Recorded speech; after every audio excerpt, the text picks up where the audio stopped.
بسم اللہ الرحمن الرحیم۔ السلام علیکم ورحمۃ اللہ وبرکاتہ۔ کیسے ہیں آپ ٹھیک ہیں؟ کرونا وائرس، یہ الگ بات ہے کہ کرونا وائرس ہے کیا، اس کی حقیقت کیا ہے، اور ایک مسلمان کے لیے اس کو کتنا سمجھنا اور اس سے کتنا ڈرنا ضروری ہے، یہ ایک الگ بات ہے۔ آج کی اس ویڈیو میں اور اس مختصر پیغام میں عرض یہ کرنا چاہتا ہوں کہ اللہ کی لاٹھی بے آواز ہے۔ 7 ماہ سے زائد کا عرصہ گزرا، اللہ کی مخلوق کلمہ طیبہ کو پڑھنے والے کشمیری مظلوم مسلمانوں کو ان کے گھروں میں قید کر دیا گیا۔ وہ مسلمان ضروری اور بنیادی ضروریات سے محروم کر دیے گئے۔ پورے کشمیر کو لاک کیا گیا۔ ان کے بچوں کی تعلیم، ان کے بچوں کا علاج معالجہ، ان کا سامان خوردونوش، سب کا سب سارے کا سارا بند کر دیا گیا۔ اور کلمہ طیبہ پڑھنے والے ایک قرارداد تک لانے میں ناکام رہے۔ کسی کو بھی توفیق نہ ہوئی کہ ان مظلوم مسلمانوں کی آواز کو اٹھایا جائے، ان مظلوم مسلمانوں کے بچوں کے حقوق کی بات کی جائے، ان مظلوم مسلمانوں کی عورتوں پر ہونے والے ظلم و تشدد کی بات کی جائے۔ ہر ایک اپنے کام میں مگن تھا، زندگی کا پہیہ چل رہا تھا اور بڑی تیزی سے چل رہا تھا۔ کسی کو کوئی فکر نہ تھی۔ دنیائے زندگی کے ہر شعبہ سے تعلق رکھنے والے لوگوں نے اس سے آنکھیں چرائیں۔ حکمرانوں نے فقط پریس ریلیز تک اپنے کام کو رکھا۔ مذہبی جماعتیں صرف اور صرف اپنے شہر میں چند لوگوں کو لے کر نکلنے میں تو کامیاب ہوئیں، لیکن ان کشمیری مسلمانوں کے لیے کوئی کچھ نہ کر سکا۔ لیکن رب کی لاٹھی بڑی بے آواز ہے۔ میرا مالک بڑے انصاف کرتا ہے، اور جب کوئی کسی کے کام نہیں آتا، جب سب چھوڑ جاتے ہیں، تو اس وقت ایک ایسا مضبوط سہارا ہے جو انسان کو چاروں طرف سے گھیر لیتا ہے، اور وہ مضبوط سہارا اللہ کی ذات کا سہارا ہے۔ تماشا دیکھتے رہے لوگ،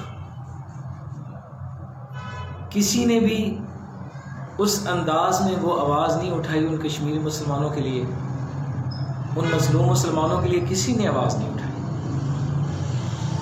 اور پھر دوسرا، اللہ کے غضب کو آواز دینے کے لیے ہمارے اس دجالی میڈیا نے جو کردار ادا کیا، عورت مارچ کے نام پر پاکستان کے آئین، پاکستان کی بالادستی اور پاکستان کے اسلامی تشخص کو برباد کیا گیا،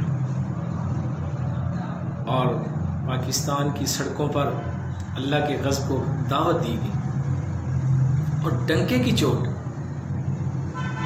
بنا کسی خوف کے اللہ کے غضب سے بے خوف ہو کر اپنا جسم اور اپنی مرضی کا نعرہ لگایا گیا۔ لیکن آج میرے رب کی لاٹھی ایسی پڑی،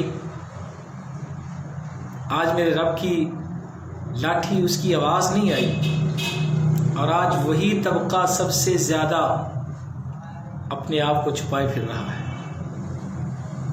آج ان کے سروں پہ نقاب ہیں۔ وہ جو کل کہا کرتے تھے کہ یہ کپڑا اپنی آنکھوں پہ ڈال دو، ہم کیوں اپنا چہرہ چھپائیں؟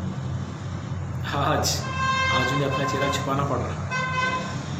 آج وہ نقاب ان کے چہرے پہ نظر آتا ہے، اور میرے رب نے بتایا کہ جسم بھی میرا دیا ہوا، مرضی بھی میری چلے گی۔ اب کوئی چلائے اپنی مرضی، اگر ہے کسی کے پاس طاقت تو وہ چلائے اپنی مرضی۔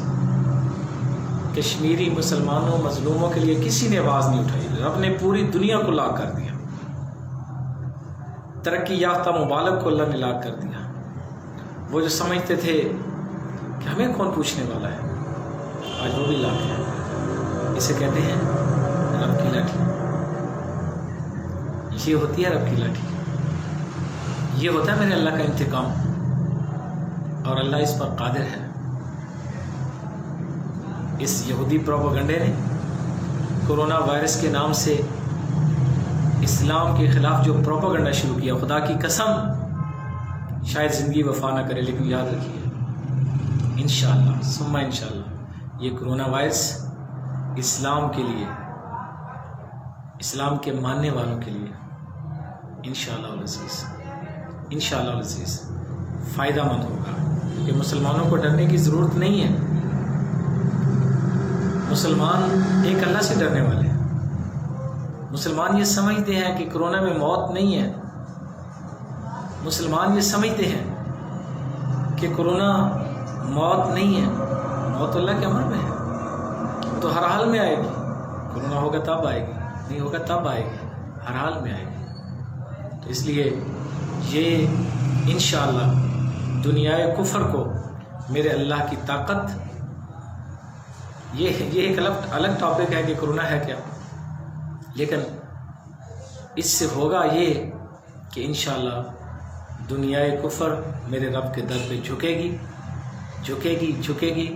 اور میرے پیر و مرشد رحمۃ اللہ تعالی علیہ فرمایا کرتے تھے کہ انسان جتنا بھی بھاگ لے، انسان جتنا بھی دور چلا جائے، انسان جتنا بھی اپنے آپ کو طاقتور کہے، لیکن انسان ایک نہ ایک دن ایسا آتا ہے کہ اللہ اس کو گھیر گھار کے اپنے سامنے گرا لیتا ہے۔ اور یہ سنیے، یہ میرے رب کی لاٹھی ہے، اور میرا اللہ اپنی طاقت کا اظہار کر رہا ہے، اور یہ بتا رہا ہے جس کا کوئی نہیں اس کا میں ہوتا ہوں، اور یہ بتا رہا ہے کہ جو کچھ تمہارے پاس ہے وہ میرا دیا ہوا ہے، اس پہ مرضی بھی میری ہی چلے گی۔ السلام علیکم ورحمۃ اللہ وبرکاتہ۔